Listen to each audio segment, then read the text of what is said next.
नमस्कार, maths by DK Sharma YouTube channel पे आप लोगों का स्वागत है। आज हम लोग सेट नंबर 95 करेंगे और जिन लोगों को इस सेट का पीडीएफ चाहिए वो अपना टेलीग्राम चैनल ज्वाइन कर लीजिएगा। टेलीग्राम चैनल का नाम है मैथ्स बाय डीके शर्मा।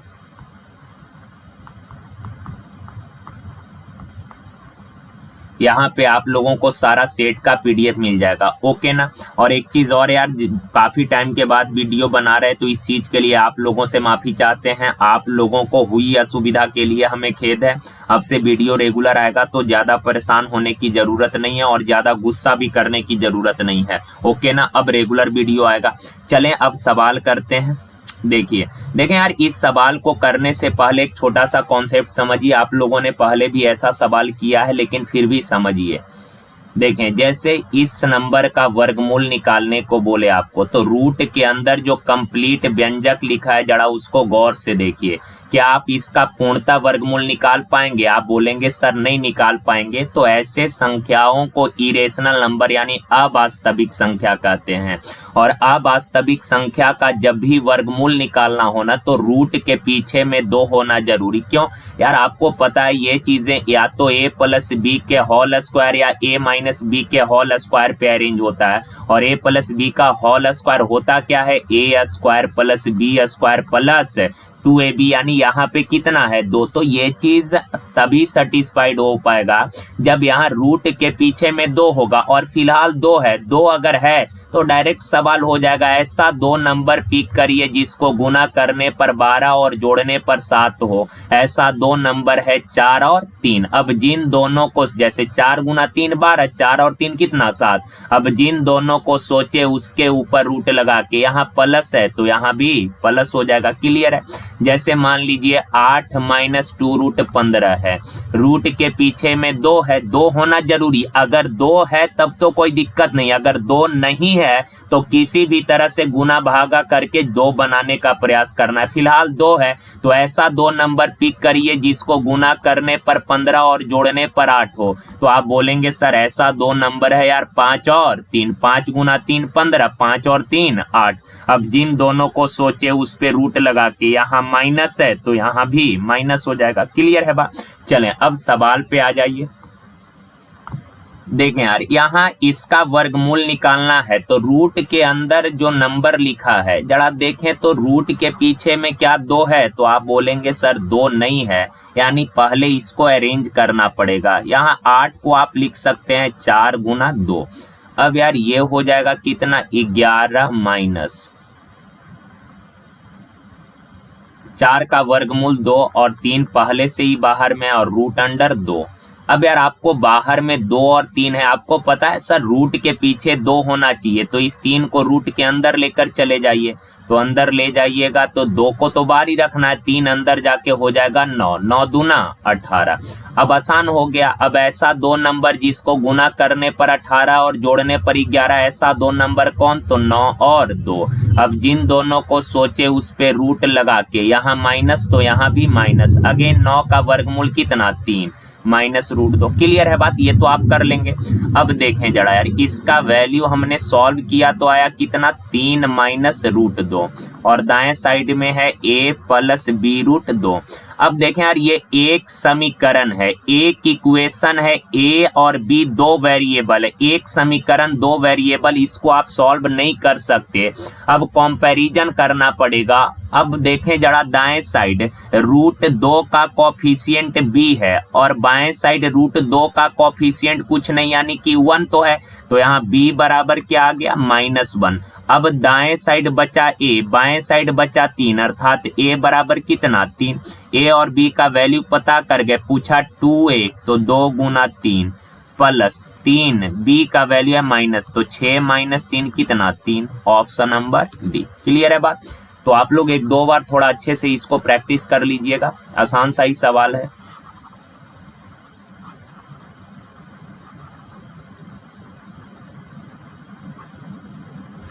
चले देखें, का 9 के पावर 16 प्लस 6 8 से विभाजित किया जाए तो शेष क्या बचेगा?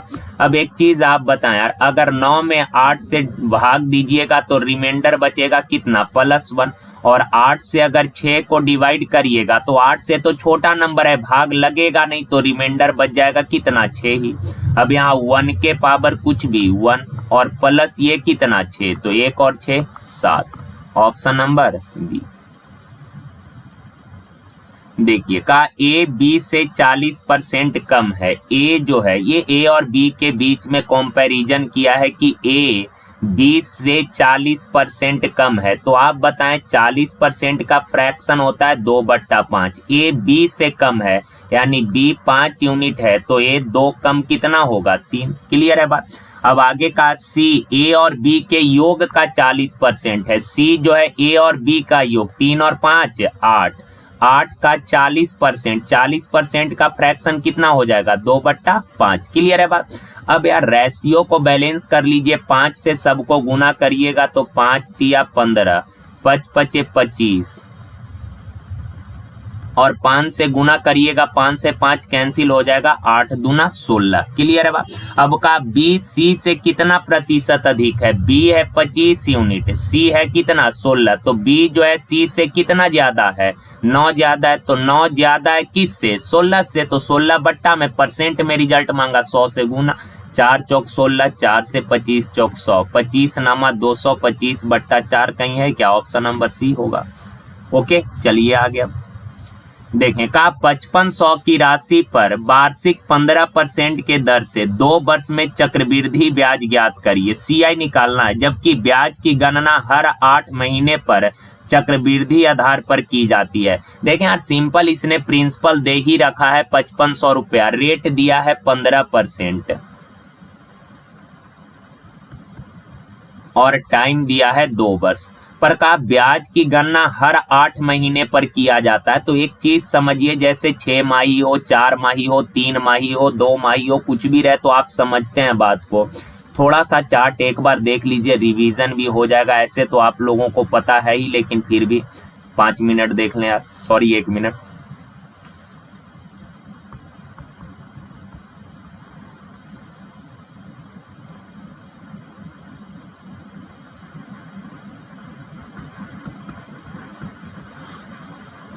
5 माही, 8 माही, 9 माही, 10 माही, कुछ भी रहे हो जाएगा। अब जैसे देखें यार 6 माही डाटा है और इसको आप एनुअल में लाना चाहते हैं, तो आप बताएं एनुअल यानी वार्षिक के रूप में लाना चाहते हैं, तो वार्षिक यानी 1 साल में 6 महीना का कितने टर्म बनेगा, तो आप बोलेंगे सर 6 माही को अगर एनुअल में लाएंगे तो 1 साल यानी 12 महीना में 6 महीना का 2 टर्म बनेगा। 6 महीना का 2 टर्म, जैसे 12 माह में 6 माह का क्या टर्म, तो 12 में 6 से डिवाइड करिएगा 2 टर्म बनेगा, तो रेट में 2 से भागा और टाइम में 2 से गुना। 4 माही को अगर एनुअल में लाइएगा तो आप बताएं एनुअल यानी कि 1 साल अर्थात 12 महीना में 4 महीने का कितना टर्म बनेगा, तो 4 3 टर्म बनेगा। यानी कि ऐसे यार जैसे 12 में 4 से डिवाइड करिए, 4 या 12, यानी कि रेट में 3 से भागा और टाइम में 3 से गुना। आप बताएं तिमाही को अगर एनुअल में लाइएगा, तिमाही को एनुअल यानी वार्षिक यानी 12 महीना में 3 महीना का क्या टर्म, तो 3 6 3 9 3 12 यानी 4 टर्म बनेगा। कैसे, तो 12 में 3 से डिवाइड कर लीजिए, 3 चौक 12, 4 टर्म बनेगा, तो रेट में 4 से भागा और टाइम में 4 से गुना। क्लियर है बात। अब देखिए 5 माही को एनुअल में लाइएगा तो 5 महीने का 1 साल में क्या टर्म बनेगा, तो 12 में 5 से डिवाइड करिए तो ये 12/5 टर्म बनेगा, यानी रेट में 12/5 से डिवाइड और टाइम में 12/5 से मल्टीप्लाई। सिमिलरली 1 साल यानी 12 महीना में 8 महीना का क्या टर्म बनेगा, 8 महीना का क्या टर्म बनेगा, तो 12 को 8 से डिवाइड कर दीजिए, 4 दूना 8, 4 तिया 12, 3/2 टर्म यानी कि रेट में 3/2 से भागा और टाइम में 3/2 से गुना। क्लियर है बा। तो ये सब चीज आपको पता होना जरूरी है। ऐसे आप लोगों को पता था ही, लेकिन फिर भी हमने 2 मिनट इसको डिस्कस कर दिया। चले अब आ जाए सवाल पे। देखें यार 8 माही है, तो 8 माही को अगर एनुअल में लाइएगा तो 12/8 यानी कि 3/2, तो रेट में 3/2 से डिवाइड करिए और टाइम में 3/2 से मल्टीप्लाई। 2 से 2 कैंसिल, टाइम आ गया 3 वर्ष, 3 पचे 15, 2 ऊपर चला जाएगा तो 5 दूना 10, रेट आ गया 10%। CI निकालना है तो आपको ये चीज तो पता ही है, बहुत तरीके हैं निकालने का, और ऐसे काफी आसान हो गया ये सवाल। 10% के दर से 3 साल का चक्रवृद्धि ब्याज आपको याद होगा 33.1% होता है। तो मेरे भाई 5500 रुपए पर कहा कि 3 वर्षों में ब्याज मिलेगा कितना, 33.1%। हटाएंगे बट्टा में 100, 2 जीरो से 2 जीरो। अब देख लें ऑप्शन अगर एलिमिनेट होने वाला है तब तो सही है, नहीं मल्टीप्लाई करना ही पड़ेगा, तो आप लोग कर लीजिएगा मल्टीप्लाई। ओके ना, मेन ये चीज ध्यान में रखना था। 8 महीना को अगर एनुअल में लाना है तो करना क्या है, 12 में 8 से डिवाइड करिए, 4 तिया 12, 4 दूना 8, यानी 3/2। तो रेट में 3/2 से भागा और टाइम में 3/2 से गुना। अब रेट आ गया 10%, टाइम हो गया 3 वर्ष। तो 10% के दर से 3 वर्ष का चक्रवृद्धि ब्याज होता है कितना, तो 33.1%। क्लियर है बात, आप ऐसे कर लीजिए। और नहीं तो अगर ऐसे नहीं करना चाहते तो आप ऐसे भी कर सकते हैं इस सवाल को। जैसे देखें रेट है 10%, तो 10% का फ्रैक्शन हो जाएगा कितना, 1/10। और आपको पता है कि सर ब्याज हमेशा मूलधन पे मिलता है, यानी मूलधन है 10, 1 का ब्याज मिलेगा तो मिश्रधन हो जाएगा कितना, 11। सिमिलरली सेकेंड ईयर भी 10 पर 1 ब्याज मिला तो 11 हो गया, थर्ड ईयर भी 10 पर 1 ब्याज मिला 11 हो गया। तो प्रिंसिपल हो गया कितना, 1000, और अमाउंट हो गया 11 का क्यों 1331। तो आप बताएं प्रिंसिपल है 1000 पर एक्चुअल में दिया है कितना, 5500। CI पूछा है तो यार 1000 मूलधन है, अमाउंट है 1331, तो ब्याज मिला कितने का, 331 का। तो 331 यूनिट का वैल्यू क्या हो जाएगा, तो 5500/1000 गुना 331। ओके, सॉल्व कर लेना है अब।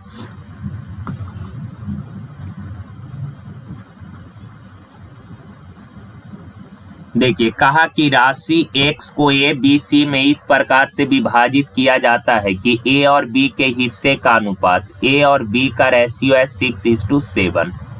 सिमिलरली B और C के हिस्से का रेशियो है 3:2। अब मेरे भाई ये तो सवाल काफी आसान है ना यार।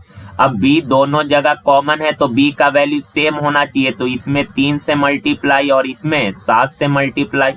अब A B C तीनों के हिस्से का रेशियो, A का 3 6 18, B 7 3 21, C का 7 दूना 14। कहा A और C के हिस्से का अंतर 540 है, A का हिस्सा 18 यूनिट, C का हिस्सा 14 यूनिट, दोनों के हिस्से का डिफरेंस है कितना, 4 यूनिट, और 4 का वैल्यू दिया है 540 का। x का मान, और x था क्या, x टोटल हिस्सा है, टोटल यानी तीनों को मिलाकर, तो तीनों को मिलाकर टोटल कितना है, 4 1 5 8 5 13, हाथ में रहा 1, 4 1 5 53 यूनिट का वैल्यू पूछा है, तो 540/4 गुना 53। पूरा पूरा करता है क्या, 4 एकम 4, 4 दून 4 तिया 12, 4 पचे 20, 5 तिया 15, सबका इकाई अंक ये दोनों तो होगा नहीं, अब इन्हीं दोनों में से कोई होगा, मल्टीप्लाई आप लोग कर लीजिएगा। ओके, चलिए आगे देखें। कहा चीनी के मूल्य में 20% कमी होने पर खरीदार 160 रुपए में 8 केजी अधिक चीनी खरीद सकता है। कमी होने से पहले चीनी का प्रति केजी मूल्य कितना था। देखें यार प्राइस 20% कम हो गया, आपको पता है सर 20% का फ्रैक्शन 1/5 होता है, यानी ओरिजिनल प्राइस था 5 यूनिट, एक कम होकर नया प्राइस हो गया कितना, 4। ओरिजिनल प्राइस 5 था, एक कम होकर हो गया 4।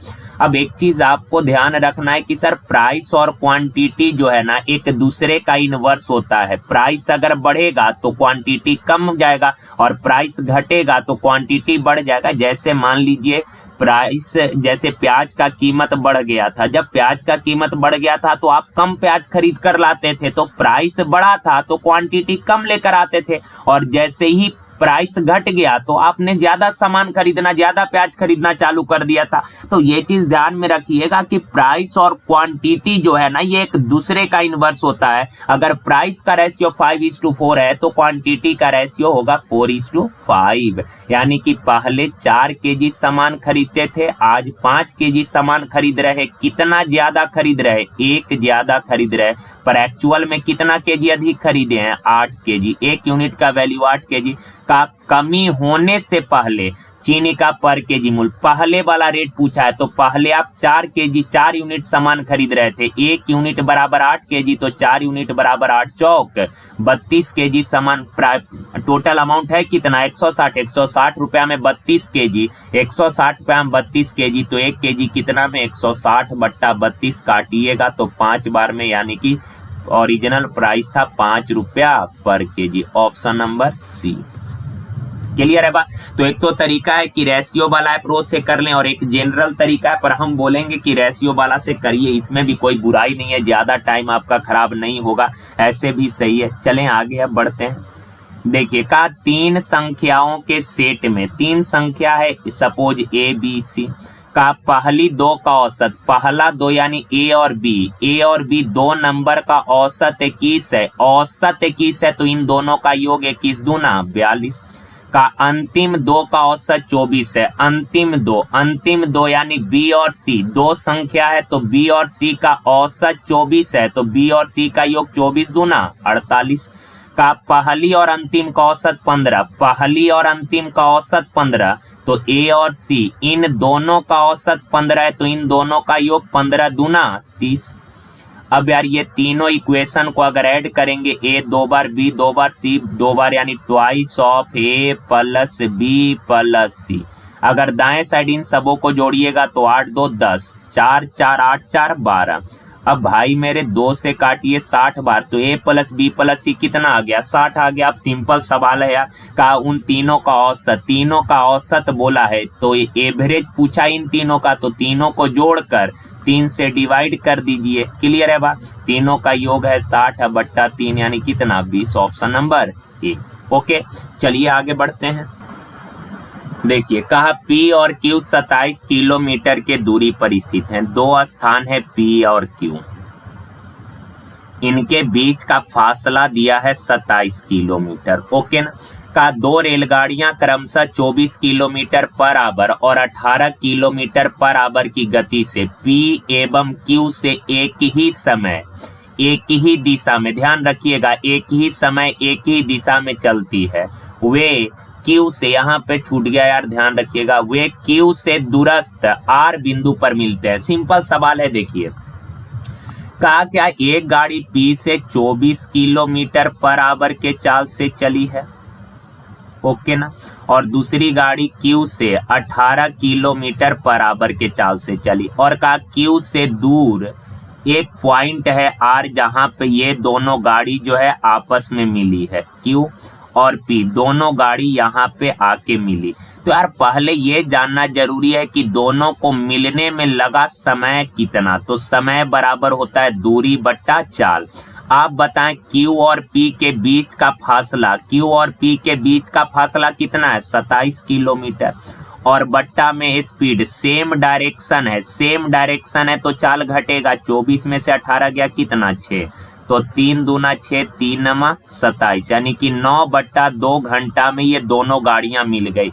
अब कहा क्यूआर का दूरी बताना है, आपको ये वाला डिस्टेंस बताना है, यहाँ क्यूआर का दूरी बताना है। तो एक चीज आप बताइए, 18 किलोमीटर पर आवर के चाल से चली है क्यू से, और आर बिंदु पर पहुंचने में टाइम लगा है कितना 9/2 घंटा। तो मेरे भाई 18 किलोमीटर पर आवर के चाल से चलकर 9/2 घंटा में तय की गई दूरी कितना, ये वाला डिस्टेंस, तो 2 नमा 18 9 नमा 81 किलोमीटर। समझ पाए बात। ऑप्शन नंबर डी आसान सा ही सवाल है। क्लियर है। अगर ना समझ पाए तो एक बार फिर से देख लीजिए, समझ ही गए होंगे। छोड़िए आगे बढ़ते हैं, एक दो बार देख लीजिएगा उसको। कहा एक माँ और बेटी के वर्तमान आयु का, माँ एम फॉर मदर और डी फॉर डॉटर का, इनके प्रेजेंट एज का रेशियो है 8:3 का 12 साल बाद 12 वर्ष बाद जो है उनकी आयु का रेशियो हो जाएगा 2:1। अब यार एक चीज आप बताएं, 2 व्यक्ति के एज में 2 समय का रेशियो दिया है, तो एक सर्टेन टाइम में एक आदमी का एज जितना बढ़ेगा उसके रिस्पेक्ट में तो दूसरे आदमी का एज भी उतना ही बढ़ेगा या घटेगा। तो जब भी दो व्यक्ति के एज में दो समय का रेशियो दिया है ना, तो दोनों जगह का गैप सेम होना चाहिए। 8 और 2 का गैप कितना, 6। 3 और 1 का गैप कितना, 2। तो गैप सेम नहीं है, इसका मतलब रेशियो अरेंज करना पड़ेगा, और अरेंज करने का तरीका है ऊपर वाला के डिफरेंस से नीचे गुना। तो 8 और 3 का डिफरेंस कितना, 5, तो 5 से नीचे गुना करिएगा, और नीचे वाला के डिफरेंस से ऊपर, तो 2 और 1 का डिफरेंस 1, 2 और 1 का डिफरेंस कितना, 1, 1 से ऊपर गुना करेंगे, कोई फर्क पड़ेगा नहीं, तो रहने दें यार। ये हो गया 5 दूना 10, और ये 5 एकम 5। 8 और 10 का गैप का यूनिट, 2 यूनिट। 3 और 5 गैप कितना, 2 यूनिट। तो रेशियो में डिफरेंस है 2 यूनिट का, पर एज में डिफरेंस है कितने का, 12 का। तो 2 यूनिट 12, तो 1 यूनिट का वैल्यू कितना हो गया, 6 का। माँ और बेटी के वर्तमान आयु का योग, देखें यार, माता का एज है प्रेजेंट में 8 यूनिट, और डॉटर का एज है प्रेजेंट में 3 यूनिट। तो 8 और 3 कितना, योग हो गया 11 यूनिट। 1 यूनिट का वैल्यू 6, तो 11 यूनिट का वैल्यू 11 छाक 66, ऑप्शन नंबर ए। देखिए कहा 4 अंकों को आरोही क्रम में रखने पर उनके क्रम W, X, Y और Z है। आरोही क्रम, आरोही यानी बढ़ते क्रम, तो W, X बढ़ते क्रम में बोला है, तो Z। क्लियर है बात। कहा सबसे छोटे 3 अंकों का औसत, सबसे छोटा कौन हो गया, W, X और Y। तो कहा इन तीनों का जो औसत है, इन तीनों का औसत है 25.5, तो इन तीनों का योग क्या होगा, तो योग होता है औसत गुना संख्या। तो मल्टीप्लाई करेंगे, 3 पचे 15, 3 पचे 15, 1 16, 3 दूना 6, 1 7। क्लियर है बा। अब आगे कहा जबकि सबसे बड़े 3 अंकों का औसत, सबसे बड़ा 3 अंक कौन हो गया, X, Y और Z।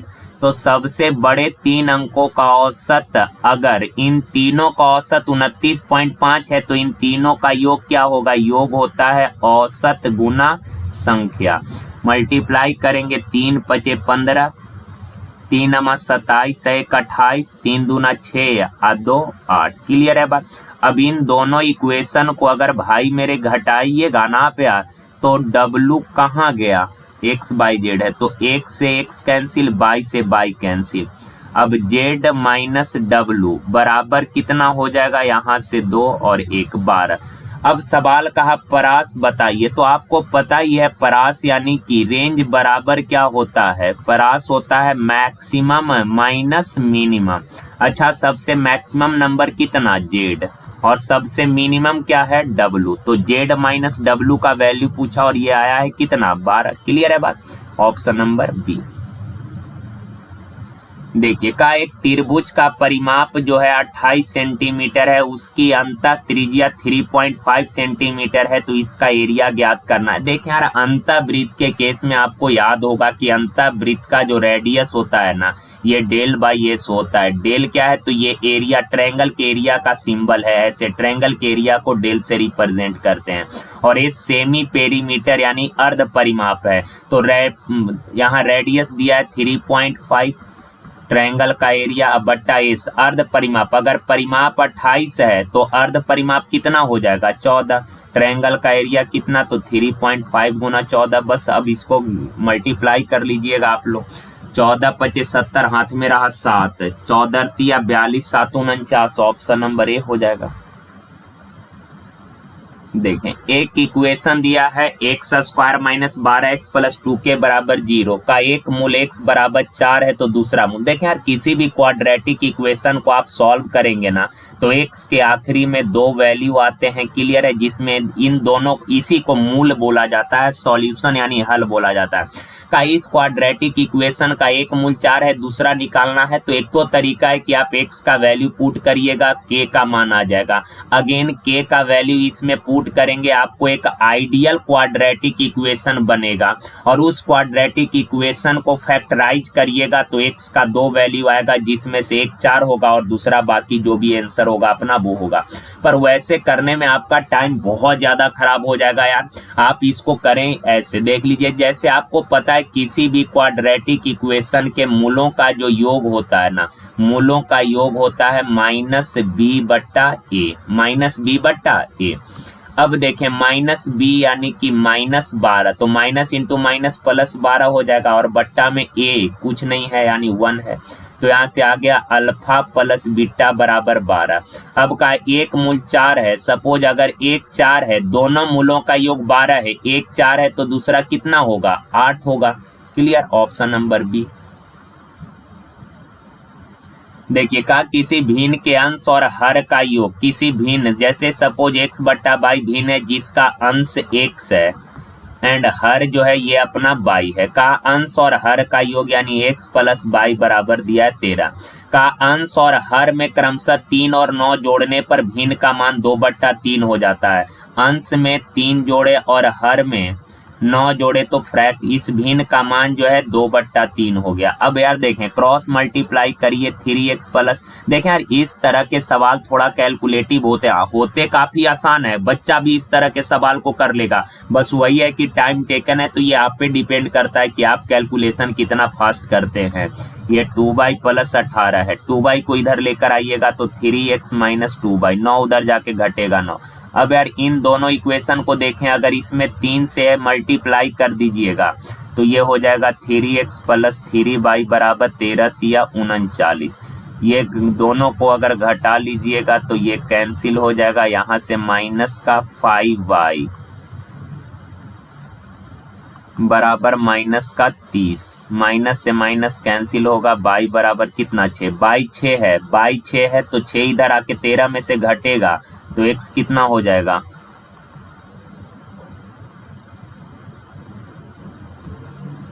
पूछा क्या यार, मूल भिन्न के अंश और हर का गुणनफल, अंश है 7 हर है 6 तो गुणनफल 7 6 42, ऑप्शन बी। ओके चलिए आगे। तो ऐसे सवालों में थोड़ा कैलकुलेशन तो होगा ही, जैसे कई बार लोग बोलेगा ऑप्शन से कर लीजिए, पर ऑप्शन से केवल वही सवाल आप कर पाइएगा ना जिसमें आपको फ्रैक्शन पूछा है और फ्रैक्शन के रूप में मतलब आंसर जो है फ्रैक्शन के रूप में पूछा है, तब आप ऑप्शन से कर सकते हैं, नहीं तो अदरवाइज बाकी सवाल को आपको ऐसे ही बेसिक ही करना पड़ेगा।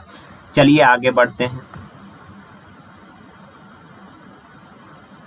देखिए का 12, 18, 20 और 25 से पूर्ण विभाजित होने वाली 5 अंकों की सबसे छोटी संख्या ज्ञात करना है। यार 5 अंकों की सबसे छोटी संख्या है कितना, तो 1 पर 4 0। क्लियर है, का इन सबों से विभाजित होने वाली 5 अंकों की सबसे छोटी संख्या, तो इन सबों का एलसीएम कितना होगा, अगर एलसीएम निकालेंगे 12, 18, 20, 25 तो एलसीएम आ जाएगा 900। ओके 25 या 75 5 हो जाएगा 900। क्लियर है, अब 900 से इसको अगर आपने डिवाइड करना है तो 900 से एक बार में लगेगा, कितना बचेगा 100, सिमिलरली एक बार अगेन तो ये 900 शेष बच गया कितना 100। अब का 5 अंकों की सबसे छोटी संख्या, देखें यार एक तो तरीका है कि जो भी अपना शेष बचा है, जो भी शेष बचा है इस शेष को यदि डायरेक्ट नंबर में से घटाइएगा जो रिजल्ट आएगा वो भी अपना 900 से कटने वाली संख्या होगी। तो 1 पर 4 0 10,000 में से अगर 100 घटा लीजिएगा आप तो ये 9,900 आएगा, जो कि मेरे भाई 5 अंकों का नहीं है, पर इसने बोला 5 अंकों की सबसे छोटी संख्या बताना है। तो देखें दो तरीका है, ये चीज आपको पहले भी, अब दोनों को निकालना नहीं है, ये आपको इतना अंडरस्टैंडिंग डेवलप होना चाहिए। पहला तरीका क्या है, जो शेष बचा इस शेष को डायरेक्ट नंबर में से घटाइएगा, जो रिजल्ट आएगा वो 900 से कटेगा। और दूसरा तरीका इन दोनों के डिफरेंस को 900 और 100 का डिफरेंस कितना 800, इन दोनों के डिफरेंस को अगर नंबर में ऐड करिएगा ना, जो रिजल्ट आएगा ये भी 900 से पूरा कटेगा। तो इन दोनों का डिफरेंस 800 अगर ऐड करिएगा तो ये हो जाएगा कितना 10,800। तो ये 5 अंकों की वह सबसे छोटी संख्या है जो 900 से पूरा कटेगा, तो 10,800। क्लियर है, तो कंफ्यूज नहीं करना है। दो तरीके हैं, एक तो क्या कि जो शेष बचा इसको डायरेक्ट नंबर में से घटाइएगा, जो रिजल्ट आएगा वो भी 900 से पूरा कटेगा, पर 10,000 में से 1000 घटाइएगा तो 9900 आएगा, जो कि 5 अंकों का बरकरार नहीं रह पाएगा। तो यहाँ पर इन दोनों का डिफरेंस 800 जोड़ दिए, जो नंबर आया ये 900 से पूरा कटेगा और इसमें डिजिट भी कितने होंगे 5। क्लियर, चलें आगे। का 18% हानि और 17% लाभ के बीच का अंतर। देखें यार, 18% लॉस हुआ और 17% प्रॉफिट हुआ, तो आपको पता है लॉस प्रॉफिट दो चिन्ह है। अगर ये दो चिन्ह है तो डिफरेंस जुड़ जाएगा। लॉस है और एक प्रॉफिट है, तो गैप कितने का, डिफरेंस कितने का, जुड़ जाएगा 35% का। पर एक्चुअल में डिफरेंस है कितने का, 63 रुपए का। वस्तु का क्रय मूल्य यानी 100% का वैल्यू पूछा, तो 63/35 गुना 100 हो जाएगा। चलो देखिए, का माँ ने अपने बच्चे अरविंद, बीनू और चित्रा को का 2:3:4 के रेशियो में कुछ पैसे बांटती है। यदि बीनू को 51 रुपया मिला है, बीनू कहाँ गया, ये अरविंद है, ये बीनू है, तो बीनू का हिस्सा है क्या यूनिट, 3 यूनिट। 3 यूनिट का वैल्यू 51 रुपया। तो कहा चित्रा और अरविंद द्वारा प्राप्त धनराशि कितनी है, तो भाई मेरे 1 यूनिट का वैल्यू कितना हो जाएगा, 17। चित्रा को मिला है कितना, 4 यूनिट, तो 1 यूनिट 17, 4 यूनिट 17 चौक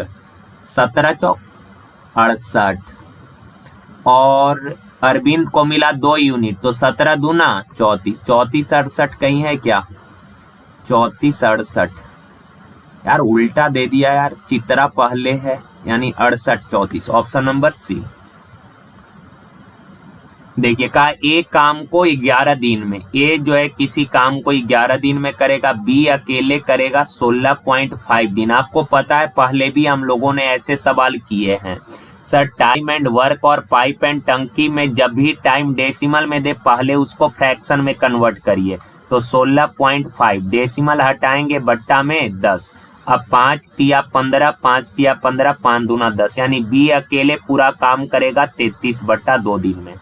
कहा कि सी के साथ मिलकर काम पूरा करने में उन्हें 5.5 दिन लगता है। ए अकेले करेगा 11 दिन में, बी अकेले करेगा 33/2 दिन में। कहा सी के साथ मिलकर, सी के साथ मिलकर कहने का मतलब ए बी सी तीनों मिलकर काम करेंगे ना, तो काम को 5.5 डेज में करेगा। तो डेसिमल हटाएंगे, बट्टा में 10, 5 से 11, 5 से 2, तो 11/2।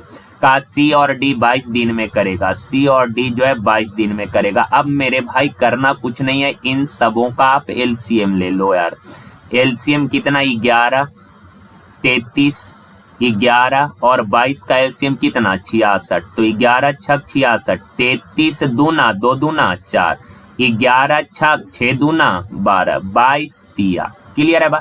अब कहा कि डी अकेले काम को कितने समय में पूरा करेगा। डी के बारे में सवाल बोला, डी का एफिशिएंसी जानना जरूरी है। देखें यार जरा, डी जो है ए 1 दिन में कितना काम करेगा, 6 का, बी 1 दिन में कितना, 4 का, और तीनों मिलकर 1 दिन में 12 काम करेगा। तीनों मिलकर 1 दिन में 12 काम, ए और बी 10 कर दिया, तो सी क्या काम किया होगा, 2 काम। ओके, अब देखें सी और डी मिलकर 3 काम करेगा, जिसमें से सी क्या काम करता है, 2 काम, तो डी क्या काम करेगा, 1 काम। अब डी 1 दिन में 1 काम का, डी पूरा काम कै दिन में, पूरा यानी 66 काम कै दिन में, तो डी के एफिशिएंसी से डिवाइड कर दीजिएगा 66 दिन, ऑप्शन नंबर डी। क्लियर है बात। सवाल थोड़ा अच्छा था, अच्छा क्या आसानी है, ग्रुप डी का पूछा हुआ सवाल है 18 का, बस थोड़ा सा कैलकुलेशन है, 1-2 बार आप लोग प्रैक्टिस कर लीजिएगा इसको। देखें, का एक आदमी धारा के विपरीत दिशा में 36 किलोमीटर जाने और धारा के दिशा में 48 किलोमीटर आने में हर बार उसको 6 घंटे लगा। देखें यार, धारा के विपरीत चाल घटेगा और धारा के विपरीत 36 किलोमीटर दूरी 6 घंटा में, तो चाल होता है दूरी बट्टा समय, यानी 6 किलोमीटर पर आवर। तो 9 का धारा के विपरीत दिशा में चाल है 6 किलोमीटर पर आवर, और का धारा के दिशा में 48 किलोमीटर दूरी 6 घंटा में, धारा के दिशा में चाल जुटता है और का 48 किलोमीटर दूरी 6 घंटा में, तो चाल दूरी बट्टा समय कितना, 8 छक 48 यानी 8 किलोमीटर पर आवर। का धारा की गति, वाटर का स्पीड निकालना है, तो दोनों को घटाकर 2 से डिवाइड, 8 में से 6 गया कितना, 2, 2 से डिवाइड करिएगा 1 kilometre per hour, option number D. जो लोग ऐसे ना समझ पाए वो ऐसे कर लीजिएगा, बचपन से ही करते आए हैं। इन दोनों इक्वेशनों को अगर आप घटा लेंगे ना, तो ये से ये कैंसिल, -w -2w बराबर -2, माइनस से माइनस कैंसिल, w बराबर 2/2 यानी 1। और ऐसे भी हमने आप लोगों को बता ही रखा है पहले भी कई बार कि अगर 2 संख्या का योग पता है आपको, और उन दोनों का अंतर पता है। बड़ा वाला निकालिएगा तो जोड़कर 2 से डिवाइड कर देना है, जोड़कर 2 से डिवाइड, और छोटा वाला संख्या निकालना है तो घटाकर 2 से डिवाइड कर देना है। क्लियर? बड़ा वाला संख्या ए है, छोटा वाला बी। बड़का निकालिएगा जोड़कर 2 से, छोटका निकालिएगा घटाकर 2 से। देखिए, कहा स्थान x और y से एक दूसरे की ओर चलना प्रारंभ करते हैं। कहा स्थान x और y से 2 रेलगाड़ी, यहाँ पे मिसिंग है, x और y से 2 रेलगाड़ी एक दूसरे की ओर चलना प्रारंभ करते हैं। a की चाल b की चाल से 20% अधिक है। रास्ते में मिलने के बाद a और b को क्रमशः y और x तक पहुंचने में क्रमशः p घंटे और 7 से 1/5 घंटे लगते हैं। तो p का मान ज्ञात करें। देखें यार, दो बिंदुओं से दो रेलगाड़ियां एक ही समय अगर एक दूसरे की ओर चलेगी, जैसे ये मान लीजिए V2 के चाल से चल रही है और इधर से चलने वाली रेलगाड़ी V1 के चाल से चल रही है। जैसे मान लीजिए A और B ये 2 स्थान है, इन दोनों बिंदुओं से 2 रेलगाड़ियां एक ही समय एक दूसरे की ओर चलेगी तो बीच में कहीं ना कहीं पक्का मिलेगी। सपोज यहाँ पे ये दोनों गाड़ी मिली। अब का मिलने के बाद इसको अपने डेस्टिनेशन पर पहुंचने में T1 समय लगता है और इसको अपने डेस्टिनेशन पे पहुंचने में T2 समय लगता है।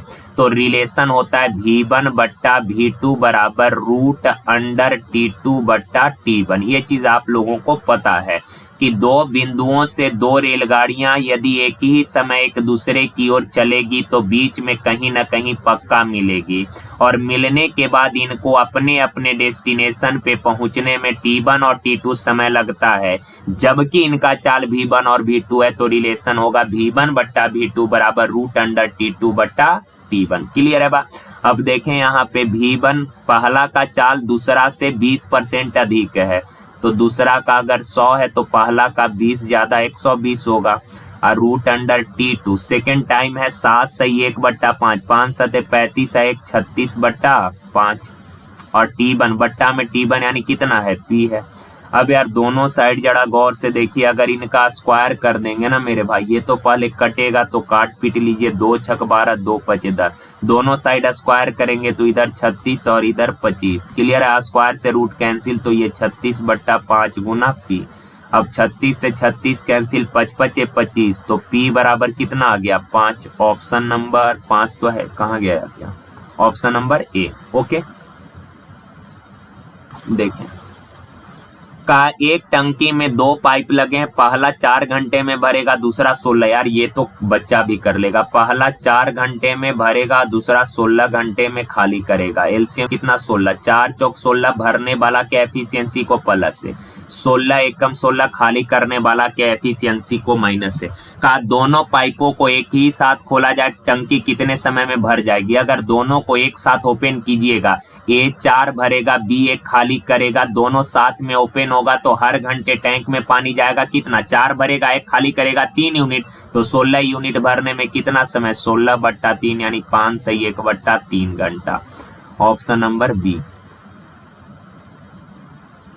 देखिए का एक कंटेनर में 20 लीटर मिक्सचर भरा है जिसमें 10% सल्फ्यूरिक अम्ल है। का विलयन में सल्फ्यूरिक अम्ल की मात्रा 25% करने के लिए मिश्रण में कितनी मात्रा में सल्फ्यूरिक अम्ल मिलाया जाना चाहिए? अब एक चीज समझिए यार, कहा ये एक मिक्सचर है, ओके ना, 20 लीटर का एक मिक्सचर है। अब का इसमें सल्फ्यूरिक अम्ल है। अच्छा आप बताएं, तो बाकी अगर सल्फ्यूरिक अम्ल 10% है तो बाकी अदर मटेरियल होगा। समझ पा रहे हैं ना बात को? सल्फ्यूरिक अम्ल 10% है तो बाकी 90% अदर मटेरियल होगा। बस इस चीज को समझना था कि 20 लीटर का मिक्सचर है जिसमें बोल रखा है इसने कि 10% सल्फ्यूरिक अम्ल है तो बाकी का 90% अदर मटेरियल होगा। अब का विलयन में सल्फ्यूरिक अम्ल की मात्रा 25% करने के लिए मिश्रण में कितनी मात्रा में सल्फ्यूरिक अम्ल मिलाया है? यार मिलाने के लिए क्या बोल रहा है, सल्फ्यूरिक अम्ल। आप लोगों को पता है जैसे मिल्क और वाटर का मिक्सचर है, ओके, अगर इस मिक्सचर में वाटर मिलाइएगा ना तो मिल्क सेम रहेगा यानी कांस्टेंट रहेगा, ओके। सिमिलरली अगर मिल्क और वाटर का मिक्सचर है, मिल्क मिलाइएगा तो वाटर कांस्टेंट रहेगा, ये चीज ध्यान में रखिए। तो कहा 20 लीटर का एक मिक्सचर है, ओके, जिसमें 10% सल्फ्यूरिक अम्ल है, और मिलाने की बात क्या किया है, सल्फ्यूरिक अम्ल मिलाने की बात किया है, तो अदर मटेरियल कांस्टेंट रहेगा। अगर सल्फ्यूरिक अम्ल मिलाइएगा तो अदर मटेरियल जो है कांस्टेंट रहेगा। सल्फ्यूरिक अम्ल और अदर मटेरियल है, सल्फ्यूरिक अम्ल मिलाए तो अदर मटेरियल कांस्टेंट रहेगा, तो अदर मटेरियल को लेकर चलेंगे। तो 20 लीटर में 20% सल्फ्यूरिक अम्ल, बस इसी बात को तो समझना है, बस आपको कुछ नहीं करना, बस ये पकड़िए कि मिलाने के लिए क्या बोल रखा है, और जो मिलाने को बोलेगा हमेशा उसका उल्टा लीजिएगा। सल्फ्यूरिक अम्ल मिलाने को बोला तो इसका अपोजिट अदर मटेरियल को लेकर बनाएंगे। 20 लीटर में 10% सल्फ्यूरिक अम्ल है तो बाकी 90% अदर मटेरियल होगा। अब कहा कितना सल्फ्यूरिक अम्ल मिलाया, हमने माना 1 लीटर सल्फ्यूरिक अम्ल मिलाया, तो 20 लीटर मिक्सचर पहले से था, 1 लीटर और मिला दिए तो अब नया मिक्सचर हो गया कितना, 20 + 1, और नया मिक्सचर में सल्फ्यूरिक अम्ल है क्या परसेंट, 25%। अगर सल्फ्यूरिक अम्ल 25% है तो अदर मटेरियल होगा 75%, और अदर मटेरियल क्या है, कांस्टेंट है, क्लियर। तो अब 100 से 100 कैंसिल, 25, 15 पचे 75, 15 छक 90, 5 चौक 20, 6 चौक 24, 20 इधर आके 24 में से घटेगा कितना, 4 लीटर, ओके, ऑप्शन डी। अब देखें यार ये सवाल तो काफी आसान सा है, 1/4, 1/3, 1/2 है। अब 12 से सबको पता है कि रेशियो कभी भिन्न में नहीं होता, अगर भिन्न में दिया है तो पहले उसको अरेंज कर लीजिए। नीचे वाला का एलसीएम 4 3 2 का 12, 12 से गुना करिएगा सब में तो 4 तिया 12, ये 3, ओहो नहीं समझ पाए तो यहाँ देखें यार, 1/4 ये है 1/3 और सी है 1/2। रेशियो भिन्न में दिया है तो इन सबों का एलसीएम कितना, 12, 12 से मल्टीप्लाई करिएगा तो 4 तिया 12, 3 चौक 12, 2 छक 12। अब ए का वैल्यू 3/4, बी 4 है, सॉरी ए का वैल्यू 3, बी का 4, सी का 6। अब पूछा A/B, A/B यानी 3/4, B/C यानी 4/6, C/A यानी 6/3। अगेन रेशियो भिन्न में आ गया तो अरेंज करिए, 4 6 3 का एलसीएम 12, 12 से सब में मल्टीप्लाई करिएगा तो 4 तिया 3 तिया 9, 6 दूना 4 दूना 8, 3 चौक 4 छक 24, 9 8 24, 9 8 24, ऑप्शन नंबर सी। का छाते का अंकित मूल्य 150, मार्क प्राइस है 150 रुपया, कहा 138 में बेच दिया। तो आप बताएं यार 150 का चीज आपने 138 में बेच दिया तो आपने डिस्काउंट दिया कितने का, छूट दिए कितने का, तो 12 रुपए का डिस्काउंट दिए, 12 का डिस्काउंट दिए 150 पर, परसेंट में कितना, 100 से गुना, 25 छक 150 या 5 तिया 15, 5 दूना 10, 3 चौक 12, 4 दूना 8%, ऑप्शन नंबर डी। देखिए कहा ए किसी काम के 1/3 भाग को, ए जो है 1/3 भाग को 30 दिन में करेगा तो पूरा काम कै दिन में, क्रॉस मल्टीप्लाई 90 दिन में। कहा बी जो है 2/5 भाग काम 24 दिन में तो पूरा काम कै दिन में, 12 से कटेगा, क्रॉस करिएगा, 12 पचे 60 दिन, 90 और 60 का एलसीएम 180, 90 दूना 60 तिया। अब आगे कहा वे 20 दिन एक साथ मिलकर काम करते हैं। देखें यार ए एक दिन में 2 काम करेगा, बी एक दिन में 3 काम करेगा। कहा दोनों मिलकर 20 दिन तक काम किया, एक दिन में 5 काम, दोनों मिलकर एक दिन में 5 काम तो 20 दिन में कै काम, 100 काम। टोटल वर्क 180 है जिसमें ए और बी ने 100 काम कर दिया तो रिमेनिंग बच गया कितना काम, 80 काम शेष बचा। अब सवाल कहा क्या कि सी शेष काम को 8 दिन में किया, तो आप बताएं सी जो है 8 दिन में 80 काम, 8 दिन में 80 काम तो सी एक दिन में कै काम करेगा, 10 काम करेगा पर डे। सी एक दिन में कै काम, 10 काम। ध्यान रखिए एक दिन में सी कै काम, 10 काम। ओहो सी 8 दिन में करेगा, का सी जो है ये 8 दिन में 80 काम तो एक दिन में कै काम, 10 काम करेगा। का कहा ए बी सी एक साथ मिलकर उस काम को कै दिन में करेगा। तो मेरे भाई ए एक दिन में 2 काम, बी एक दिन में 3 काम, सी एक दिन में 10 काम, तो तीनों मिलकर एक दिन में 15। एक दिन में 15 काम, एक दिन में 15 काम का पूरा काम कै दिन में, तो 180 काम कै दिन में, तो 15 से डिवाइड करिए 12 दिन में। तीनों मिलकर एक दिन में 15, एक दिन में 15, तो 180 काम कै दिन में, तीनों के एफिशिएंसी से डिवाइड करिएगा 12 दिन। Option number B.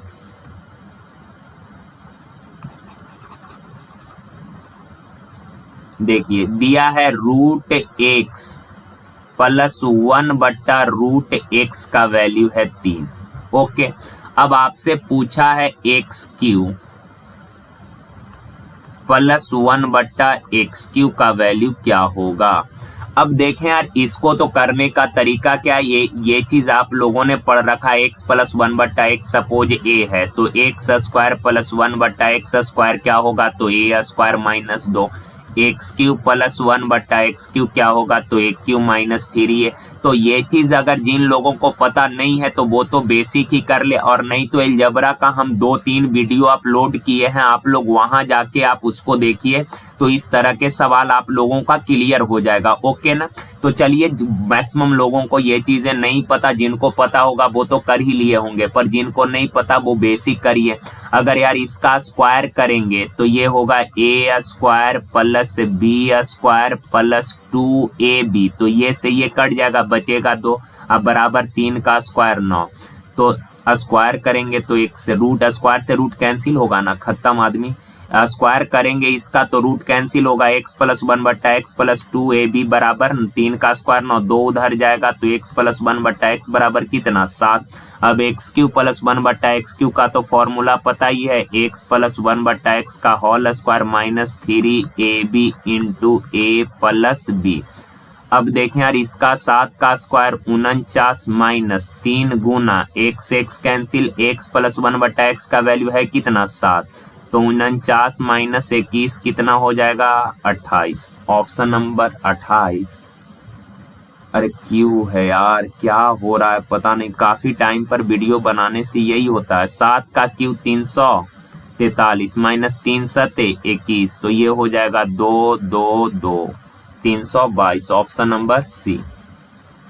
तो आप लोग देखिएगा, ऐसे करना बहुत मुश्किल काम है, बेसिक करने में आपका बहुत टाइम खराब होगा। तो आप लोग जाके, जिन लोगों का वैसे चीजें क्लियर नहीं है, तो आप लोग जाके उस वीडियो को देख लीजिएगा, 2-3 वीडियो होगा, क्लियर हो जाएगा। ओके ना।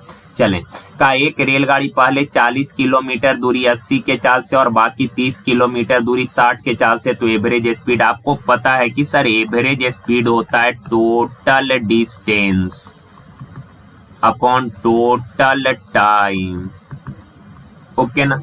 तो देखें यार, टोटल डिस्टेंस पहले 40 किलोमीटर दूरी 80 के चाल से तय किया और बाकी का 30 किलोमीटर दूरी 60 के चाल से तय किया, तो टोटल डिस्टेंस 40 किलोमीटर और 30 किलोमीटर हो गया 70 किलोमीटर। अब बट्टा में टाइम, 40 किलोमीटर दूरी 80 के चाल से गया तो समय लगा कितना, दूरी बट्टा चाल। रिमेनिंग 30 किलोमीटर दूरी 60 के चाल से गया, समय लगा कितना, दूरी बट्टा चाल। ओके ना।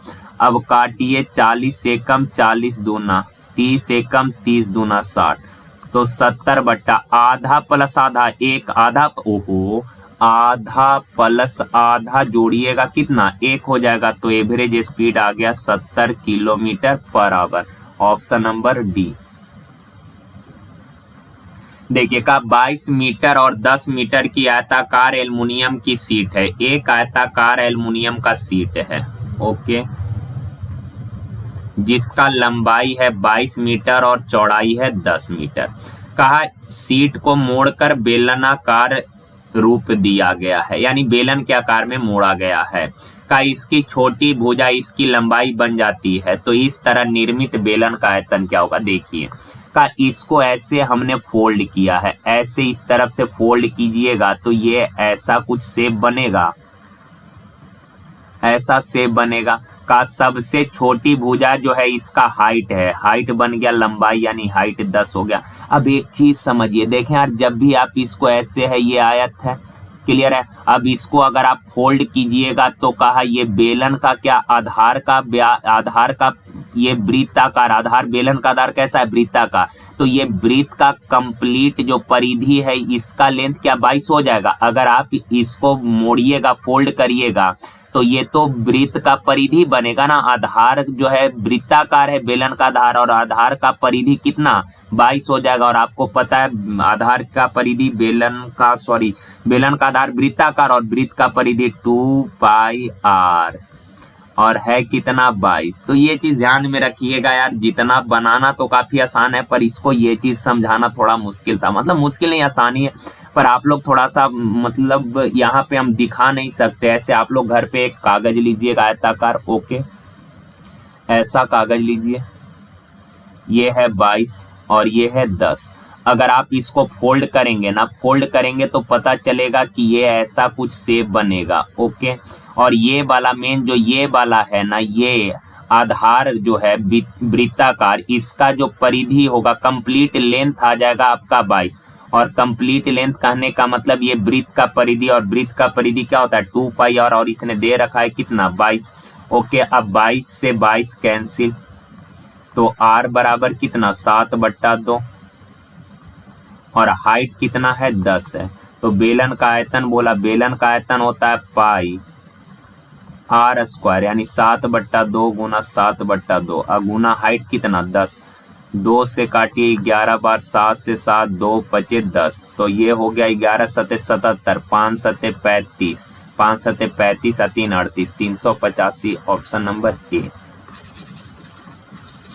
तो आप लोग थोड़ा इसको खुद से भी कर लीजिएगा, ऐसी चीजें बेसिक बनेगा कैसे समझ गया, और नहीं होगा तो आप कागज उगज घर पे फोल्ड करके देख लीजिएगा, अच्छा से क्लियर हो जाएगा। देखें 8 sec square X minus 7 tan square X बराबर 11। देखिए यार आइडेंटिटी को सेम कर लीजिए, या तो सबको सेक बना लीजिए या सबको tan बना लेते हैं। tan ही तो 8 सेक स्क्वायर थीटा होता क्या है, तो 1 plus tan square theta, okay. अब माइनस ये 7 tan स्क्वायर एक्स। अब यार ये है 8 plus 8 tan square X minus 7 tan square x. अब यार 8 प्लस 8 में से 7 गया, ओनली tan स्क्वायर एक्स बच जाएगा, और बराबर 11। तो tan स्क्वायर एक्स बराबर 8 इधर आके घटेगा 3, तो tan x बराबर कितना √3। अब आपको पता है tan कितना डिग्री √3 होता है 60 डिग्री, तो एंगल कितना आ गया 60, ऑप्शन नंबर डी। देखिए कहा त्रिभुज ABC में BD लंब AC D पर है, अच्छा BD लंब AC D पर है, यहाँ ये BD जो है लंब है, ये लंब है। फिगर थोड़ा सा अच्छे से बना देने दीजिए। ये ABC का BD लंब AC, ये BD जो है ये लंब है AC पर। आगे कहा EBC पर एक बिंदु है, कहा BC पर एक पॉइंट है E, कहा BEA, तो ये बन मिलाना पड़ेगा ऐसे, और ये दे रखा है BEA कितना डिग्री x डिग्री, का EAC 46 है, EAC ये वाला एंगल 46 डिग्री है। आगे का EBD 60, EBD ये वाला एंगल 60 डिग्री है। तो आपसे पूछा x का वैल्यू, आसान सा सवाल है, काफी आसान है, मैक्सिमम लोग कर लिए होंगे। देखें यार, अच्छा जरा गौर से इस ट्रायंगल को आप देखें, तो ये तो 90 डिग्री है, ये कितना है 90। अगर आप इस ट्रायंगल को देख पा रहे हैं BCD या BDC को अगर आप देख पा रहे हैं, तो आपको पता है कि सर त्रिभुज के तीनों कोनों का योग 180, 90 या 60 150, 90 60 150, तो ये तीसरा कोण कितना 180 में से 150 गया, 30 डिग्री हो जाएगा। क्लियर है। अब आप एक चीज बताइए, इसको देखें जरा, बाकी को अगर आप हटा दें, कोई क्या यार पूरा हट गया,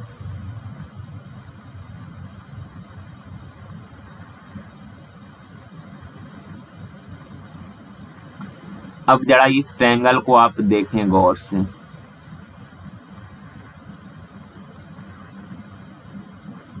ये है x और ये है 46 डिग्री और ये है कितना 30 डिग्री, ओके AEC।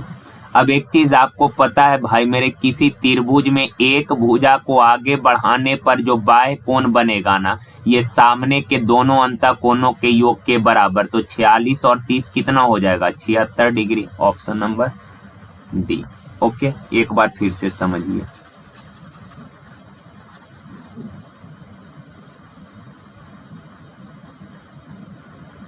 देखें, करना कुछ नहीं है, ये 90 है, ये 90 है यार, यहाँ पे तो सब दे ही दिया है। ये 30 डिग्री है, 46 डिग्री, तो 46 और 30 76। इस त्रिभुज में एक भुजा को आगे बढ़ाने पर ये जो बाह्य कोण बनेगा, ये सामने के दोनों अंतःकोणों के योग के बराबर होगा। 46 और 30 कितना, 76 डिग्री। ऑप्शन नंबर हो जाएगा डी। अब का GCD, ध्यान रखिए GCD ग्रेटेस्ट कॉमन डिवाइजर, इसी को बोलते हैं HCF हाईएस्ट कॉमन फैक्टर। तो ग्रेटेस्ट कॉमन डिवाइजर हो या हाईएस्ट कॉमन फैक्टर, दोनों चीजें सेम है। GCD बोला यानी इसका HCF निकालना 1.08, ये 0.36 और ये 0.9। देखिए यार, मैं कुछ लोग गलती क्या कर देते, इसको फ्रैक्शन बना लेते, 108/100, 36/100, 9/10। और आपको पता है भिन्नों का जब भी LCM HCF निकालना हो, अगर LCM निकालना हो तो ऊपर वाला का LCM, और अगर HCF निकालना हो तो ऊपर वाला का HCF और नीचे वाला का LCM। पर वहां पे वो गलती क्या कर जाते हैं, एक चीज ऐसे डेसिमल वाले नंबर का जब भी LCM HCF निकालना होना, तो एक चीज आप ध्यान रखना कि डेसिमल के बाद हर जगह अंकों की संख्या सेम होनी चाहिए, हर जगह अंकों की संख्या सेम। यहाँ डेसिमल के बाद 2 डिजिट, यहाँ 2 डिजिट, तो यहाँ भी 2 डिजिट, तो एक 0 चिपका लीजिए। अब ये हो गया 108, 36 और 90। अब इनका HCF क्या होगा, तो इनका HCF हो जाएगा 18। तो इसका HCF क्या होगा, कुछ नहीं करना है, हर जगह 2 अंकों से पहले डेसिमल है, तो 18 है, तो 2 अंक से पहले डेसिमल लगा दीजिए 0.18। ऑप्शन नंबर सी। ओके ना। तो चलिए आज के लिए यहीं तक, थैंक यू, धन्यवाद। और यार देखें, वीडियो रेगुलर नहीं बना पा रहे थे, इसके लिए माफी चाहते हैं। अब कोशिश करेंगे कि रेगुलर वीडियो अपलोड करें। ओके ना। और आप लोगों को अगर कोई टॉपिक पढ़ना हो एडवांस का, तो आप लोग जरूर कमेंट कीजिएगा, क्योंकि ऐसे भी आप लोग पढ़ते उड़ते तो है नहीं, फालतू का टाइम में खराब होता है। लेकिन फिर भी अगर कोई पढ़ना हो टॉपिक तो आप लोग कमेंट करिएगा, उसको हम करा देंगे। ओके ना। तो चलिए आज के लिए यहीं तक, थैंक यू, धन्यवाद।